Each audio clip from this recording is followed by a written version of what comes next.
Hi, Rainbow Buddies! Today, we're learning what to do when we cough. Sometimes, we suddenly feel a cough coming. A cough can come when we are sick or dusty air is around. If we cough into our hands, germs can spread easily.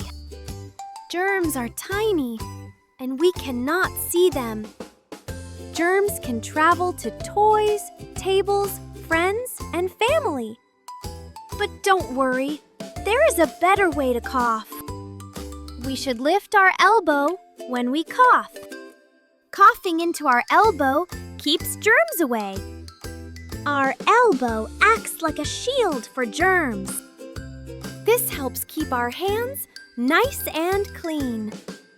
Clean hands help keep everyone healthy.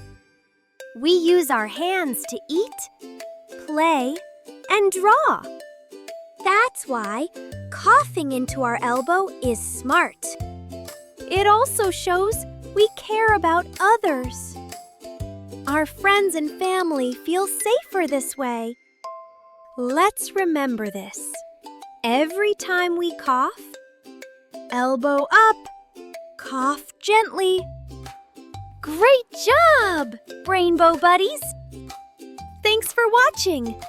Subscribe to keep learning with us.